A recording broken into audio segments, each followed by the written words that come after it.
so many folks who sit on the sidelines and Monday quarterback like me. I see folks sell their business, and I'm like, and they join the team, and I know in my heart that as a builder, as an entrepreneur, I'm like, they won't be there that long, and they're there for a year, which I think roughly you were at WP Engine for a year after selling Studio Press to them. It's longer than that, but it should have been 2, which in and of itself is a piece of conversation. Go ahead. And then I saw you sort of leave WP Engine. I was like, yep, I knew it. And there's nothing wrong with that because, God, that we have such a passion to build something. But I don't know of anyone who sells it to the company, leaves, builds something else, sells it back to the company, and rejoins. You're going for a hat trick? ?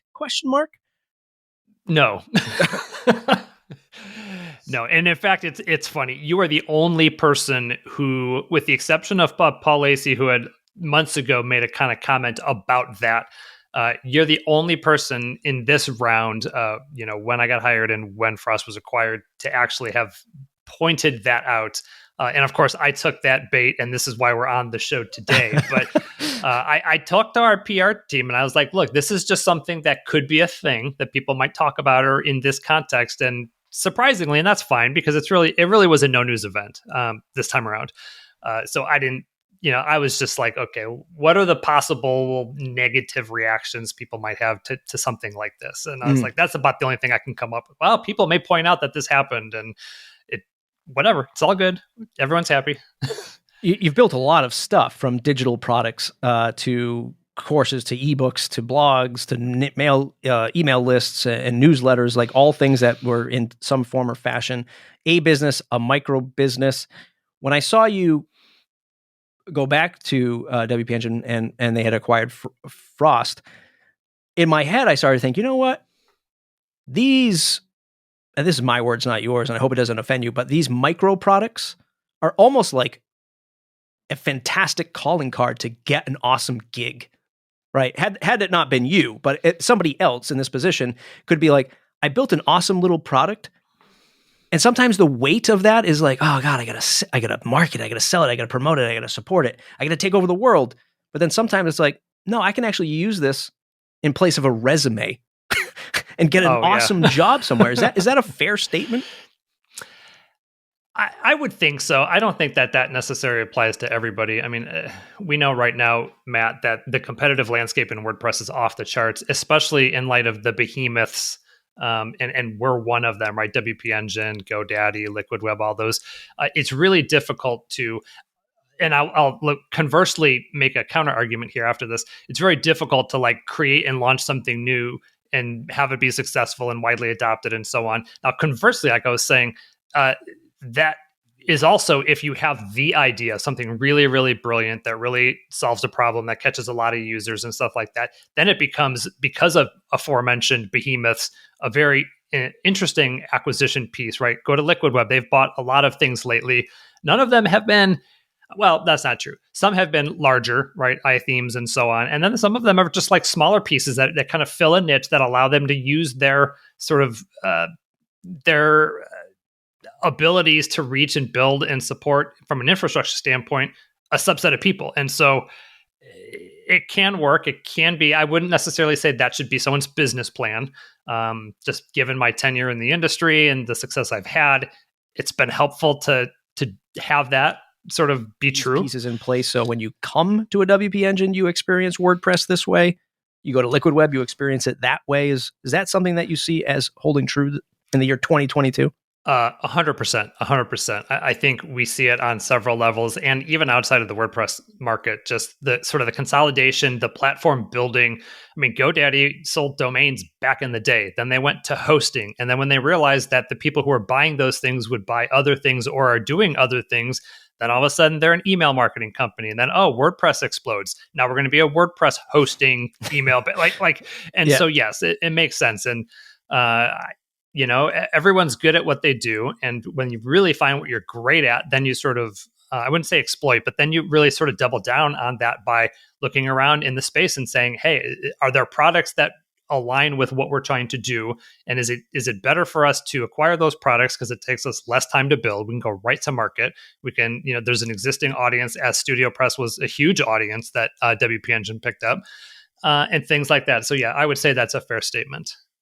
There's in the news in the courting in the week of this week, it's January 13th, and we've seen over the last week just a lot of discussion of paying contributors in the WordPress space. Something I've always thought of too, like going way back, like how all of these folks volunteer. They all have to go through the stress of like a theme developer, like I was way, way, way back in the day, asking them, why didn't this theme get approved? Why are you telling me I have to, I don't know, adjust this tab space in the functions file? Like, it's so subjective. I should just be able, lots of stress that folks don't really need to go through as volunteers.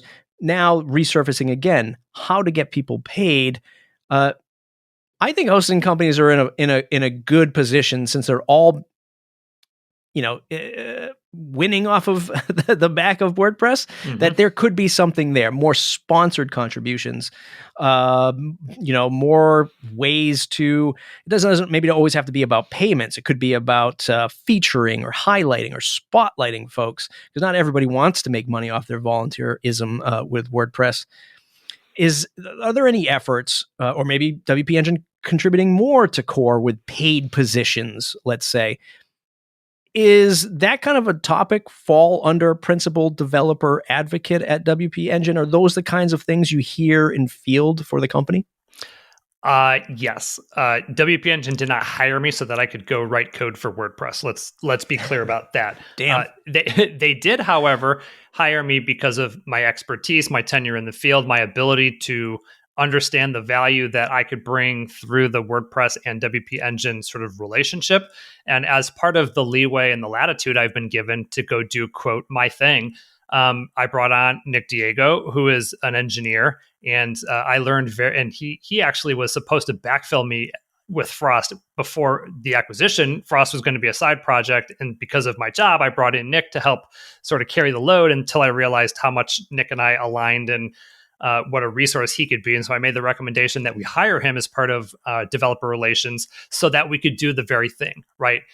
Part of his responsibilities and part of what I pitched was there's an opportunity for us to sort of lead the space from a thought leadership perspective to help contribute code, as he and I were both knee deep in code, following along, the Gutenberg development, WordPress 5.9 stuff. And I said, there's a lot of things that we're finding as we're working through building our thing that instead of just trying to like make a fix or a hack inside of our product, let's contribute that code or that patch or the fix or the suggested way of doing things upstream back to WordPress. And so a lot of the work that we're doing now is in fact core contribution stuff. Nick is also going to be doing some stuff with Learn. And so WP Engine just really understands the value of sort of the Five for the Future stuff. We've got several members committed to that. We just recently did a Contribute to WP Day where we really encouraged a lot of the folks in the community to do stuff like that. And so I'm, because like you said, I have won with WordPress for 15 years now, right? It helped me leave my day job. It provides for my family and stuff like that. So I always have a place in my heart. It's easier now because I have the backing and support of WP Engine and our resources to kind of make that move. And I'm not getting any resistance from the higher ups there. I think they see the value and the contributions and sort of the PR that comes from that. There's some benefit there. But we just want to see WordPress get better so our products and our customers' experience gets better.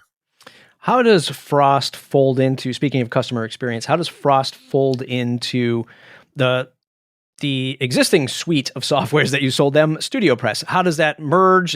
Are we still too early on those days for those discussions? But how does it fold into the experience of WP Engine users or potentially even Studio Press users?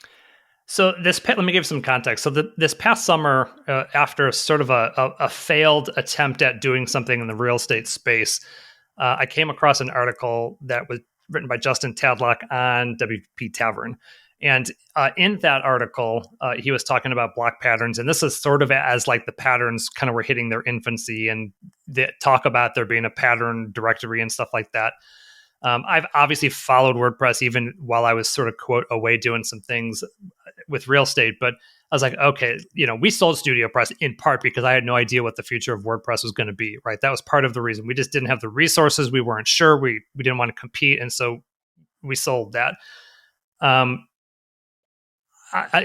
we talked, I'm a creator. I'm always thinking. I always want to build and do stuff like that. And so so when I was on this article, I went over to the pattern repository or the directory, and there was like a little tile of patterns, and there's a button that said click to copy code or whatever. I copied it. I went into my blog, so I was doing something, and I just hit paste, and like this thing showed up, like this arrangement of design, and I was like, wait a second, like that's like a theme agnostic, design agnostic thing. And I think it was like at that point was when sort of it was very, very like original epiphany that kind of backed the Frost project, when I was like, wait a second, now I understand where WordPress is going, right? These idea of blocks and styles and patterns and layouts, like kind of all these words being thrown around. And I was like, wait a second, so I can create these sections of a website and in one click allow people to import them into a page. And like, if you did that 5 or 6 times, you could essentially allow people to build a homepage in like literally 20 seconds. And I was like, okay, so that sort of was the original fire that was lit around Frost. And so because at the time it just made sense, I built Frost originally as a Genesis child theme, just because, right? It's part of the family. It was what I've always known. And so we launched a paid product called Frost, and it was a theme, and it was a corresponding plugin that had all of the designs and the patterns and stuff like that. And then full site editing started to become more of a thing. And so I installed Gutenberg and realized that there's going to be life after Genesis, the framework, because a lot of what full site editing does is what Genesis did. It handled markup and the ability to move things around. And so I said, well, let's do what I did back in 2006. Let's open up a bunch of blank files and start writing a theme from scratch. And so current version of Frost, probably 3 months ago, was literally just sort of modeled after stuff I saw. I think it was on Carolina's full site editing or some tutorial on like, what does a full site editing theme look like? It's got to have these files, this structure. It's a complete paradigm shift from where it was. And I was like, let's just see if I could do this. And so I basically replicated the design of the Genesis child theme version of Frost and started building out current version of Frost. And so that became a thing. And we launched it, started selling it. I was trying to extend a little bit of financial runway so that I could keep playing around with what I was doing. So I reached out to Heather Bruner, our CEO, just to say hi, to check in, and to see if she knew of anybody in the industry who might be looking for some contract work. And at the same time, internally, they were talking about WordPress developer relations. And she says, funny you should ask, because we've been thinking of this position, and I don't know that there's anybody better suited for it than you, which is the intersection of what I told her, design, community, and WordPress. And so we worked out something that made a lot of sense. At the time, Frost was on the outside, which I felt conflicted about because a lot of the work I was going to be doing was around WordPress and building and stuff like that. And so ultimately, I made the recommendation that we just bring it into the fold so that I can work on it full time. We can use that as a way to demonstrate where WordPress is going, to teach folks in the community what's going on, and so on. So it doesn't detach from you. It's not like, okay, now it's gone into the abyss of WP Engine. My words, not no, yours. It's under Nick and my. No, it's under our full control. Oh, cool. It's cool. A developer relations project. Yeah. Did you, when you sat back, did you have those same feelings of, oh God, I got to do this again. I have to build. Well, you already have a head start with your brand and recognition and followers and all that stuff. But even that, I'm sure you're still like, oh God, I gotta do this all over again. I gotta set up a checkout system. I have to set up a licensing system. I have to market this thing. I gotta support it. I gotta do all this stuff. 100%. Yeah. What was that weight like to rethink doing it all over again? It was exciting just because, it had been since StudioPress formed way back in the day where I was really fully in control. As you know, we merged into Copyblogger in 2008 or 9. And then for like 10 or 12 years, we had sort of the infrastructure of the company and stuff like that. So I didn't have to like bear that load independently as I had at the beginning of StudioPress. And so like, it's a different space than it was back then. And thankfully I have the cloud, the email list, sort of the reach, the exposure to WordPress. So it made sense. It didn't quite hit the way I was hoping that Studio Press did back in the day. But again, we're in different times, and that's okay. But like at the end of the day, what it came down to was for the last 15 years, I've been doing sort of the self-employment entrepreneur thing, startup-y feel sort of a thing. And even like early on into Frost, I was like, this is going to be another long thing. And that's fine. I like this kind of thing. And I think it would have done well on its own. But I was just ready. I was ready and I wrote about this on a Torque article about seasons change. I was just ready to finally work for somebody else, to have access to team members, to be fully supported, to get good benefits, pay, like all of those things. I needed a mental break. And, I foresee this break being of several years, not just like a couple months. So yeah, 100%. I hear you. Give me that little insight there. You said, I feel like Frost didn't hit maybe like Studio Press felt, but different times. Is that a gut feeling? Did you measure it? Instinctually as somebody who's launched so many things, did you just kind of know, like, okay, I'm not feeling that momentum as I maybe did 10 years ago? Yeah. Like when you sell something, when you build something and sell something, like you kind of get into this mindset, like, oh, I could do it again, right? Once lucky, twice good. And had I stuck with it, like just me and or Nick at that time, it would have taken probably some time to really get it to a point where it was humming. WordPress itself sort of was getting in the way because it wasn't delivering things that we were looking forward to using and stuff like that. So it was part gut. I'm like, okay, this isn't going to make me $100 million. Maybe even $100 would be great, sort of a thing. But I was like, I wanted power behind it, not just to have to rely on me again. And like I said, I was ready. It was serendipitous, me reaching out to Heather, her coming back to me, presenting the offer. And it's kind of like she was like, basically let you do what you want to be doing and what you've been doing for 15 years, just under the guise of WP Engine. And, having gone through the acquisition and the transition for the year afterwards, I had a ton of insight into their culture. And that made it a really easy decision to make, because that was not, is this a company I want to work for? Because the answer is hell yeah. I know how the culture's there. I think a lot of people on the outside don't understand how cool and great it is, especially we're 1,200 strong. But I was like, wow, this is like almost a dream in a way. Yeah. I remember people talking about WP Engine, just like when they hit 400 people, like, wow, like that's amazing. And then, now it's like triple and probably just chasing Automatic, which I think just hit the 2,000 mark or just under 2,000. So it's pretty amazing to see like pure WordPress play companies because, again, WP Engine is only doing WordPress, right? You haven't introduced another CMS yet, right? There's Correct. nothing there. Getting into headless, that might introduce some stuff that might be outside of the realm of WordPress, but you're certainly not hosting Drupal anytime soon. Correct. That's awesome. Can we chat about the real estate endeavor for a moment? You said it failed.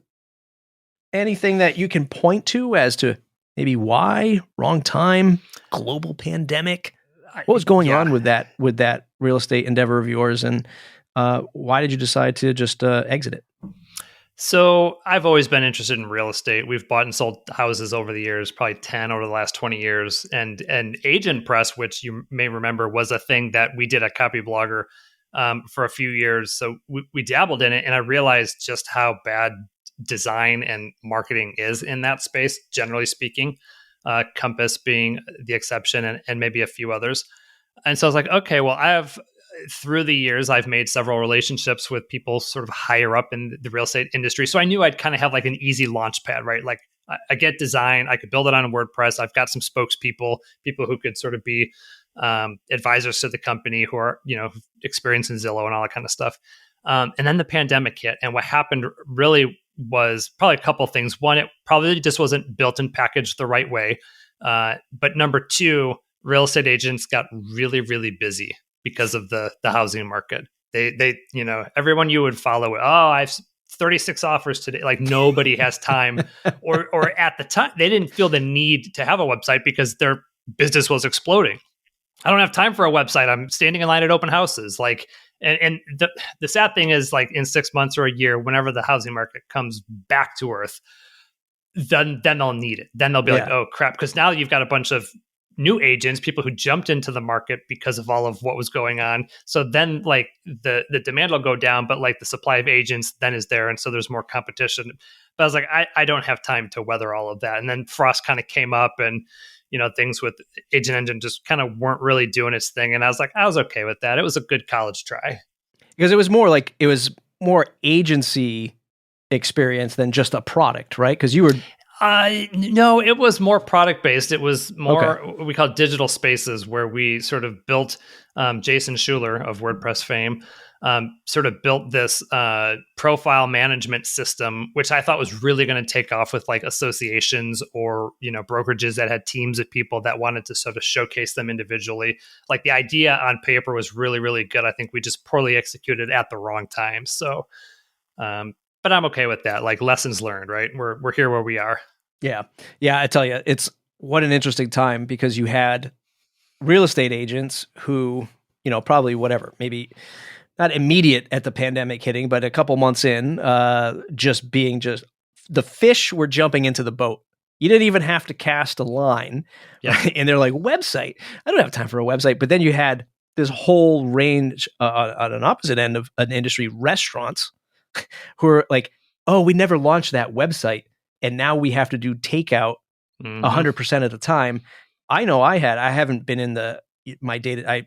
My dad runs the agency. I'm well beyond that at this point, but it still runs. And I had tons of people calling me at that moment, literally watching the news. Restaurants are shutting down, calling me up like, I need that website, Matt. I'm like, where were you 5-10 years ago when we were telling you to do this? Crazy, crazy time for web and for people who haven't caught up at that point. When I look at, you were saying before, like one of your aha moments with Gutenberg was I copied, I pasted, and it was kind of like, wow, I can see where the vision is going. Matt Mullenweg has always talked about WordPress being like the operating system of the web. That was something that was always interesting to me. It's what really kept me, motivated with WordPress. I now see this, hearing him say that Gutenberg is bigger than WordPress, sort of kind of nonchalantly in the state of the word.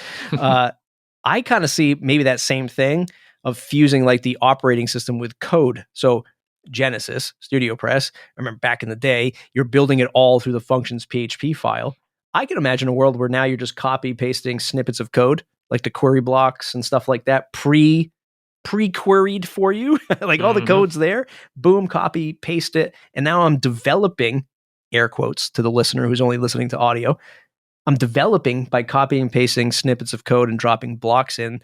Do you have any other future outlook on where Gutenberg might be going? Maybe things you might be looking at to build into into Frost that would push the boundaries? Nothing monumental. I mean, we're just obviously following along where WordPress is going. It's taken us 3 years to get here. We're working through this now full site editing thing, which I think is still going to take some time, right? We've already seen the delay from December to January, and I was in full support of that because I didn't think it was going to be ready. And I'm more than okay, especially now that I don't have to like obsess over building a product and like put food on the table based on what I sell. Now it's like kind of a kick back and just follow along as it's happening. And, Nick and I are on GitHub and Slack daily. Oh, did you see this commit? Did you see this change? And I'll be honest, I don't know that there are many people in the group of people who are at the forefront of what's going on with WordPress than he and I right now, because we are so on. We practically have alerts going off, in our own heads. Like, hey, did you see this? Oh, that just posted 30 seconds ago. How would I have seen it? Because we love it so much. We absolutely are infatuated. We call ourselves block editor fanboys. Like it's kind of crazy and almost embarrassing the extent, but I'm like 15 years later, I'm still in love with WordPress the way that I was. And even more so now, because I'm starting to see like WordPress itself starting to solve the problems that we tried to solve back in the day with like magazine style themes and stuff like that. And it's like, it's so easy to want to still proprietarily build your own thing and around it. And, WordPress is now making it so easy with where it's going. It's not perfect and never will be, but they're doing things in a way that make it really easy for people like me to sort of identify where the opportunities are, and especially those who love design. I'm like, I could do so much with just WordPress core and a simple theme, so Yeah. much, and that's how I felt back when I launched Revolution. It's like, hey, And as a product owner and business owner, software developer, I mean, you kind of get that this stuff iterates over time. mm-hmm. And when Gutenberg first launched, and everyone just like flipped the table, which, Yep. I was one of those folks too, but it was more about how, it was being communicated, how it was being like, whatever, depicted at the time and rolled out. It had nothing to do about, the features of Gutenberg. Although I still struggle with trying to like grab a block and put it in between two columns is like still a thing that I have to like wrestle and throw my computer with. But I had, as somebody who has launched small products, not to the same success as you, but I always knew like, hey, this thing's going to get better. Mm-hmm. It's just version 0.0001 that we're at. Like, don't we all like, there's so many software people in this space. Why was everybody losing their mind that it wasn't good enough yet? The software's never good enough day one. It always gets better over time. Any thoughts on like the iteration of Gutenberg or how you looked at the launch of Gutenberg when that came out? Yeah, I was the same way. I wasn't sure. It was very clunky. I think it kind of got rushed out back in that one December. But I think it had to be. I mean, at some point, I mean, Matt's written before about 1.0 and shipping and iterating and stuff like that. And so I think it was a necessary evil. I think Gutenberg, the plugin being a thing, now sort of kind of pulls away from the core and like the general consumer standpoint, like seeing these sort of iterations and breaking changes and things like that. They've put it in the plugin, which is helpful because it allows people, who are developing for WordPress to see what's coming, to know how to address it when it, like a lot of people, when 5.9 launches, they'll be like, oh, what's changed since 5.8?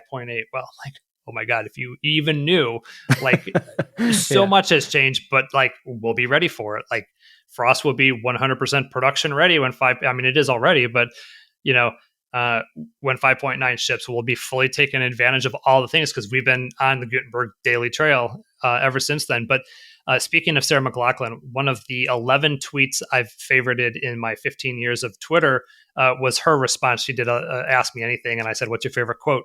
And she quoted Gandhi's, "Be the change you want to see in the world." And I'm like, obviously that's sort of ubiquitous and we see it all the time. But when it comes to WordPress and the direction, and this is sort of like Nick and my North Star, which is, oh, this isn't working. We're frustrated with how this works. Well, you could do two things. You could piss about it and like go on Twitter and talk about how bad it is, or you can roll up your sleeves and figure out how to make it better.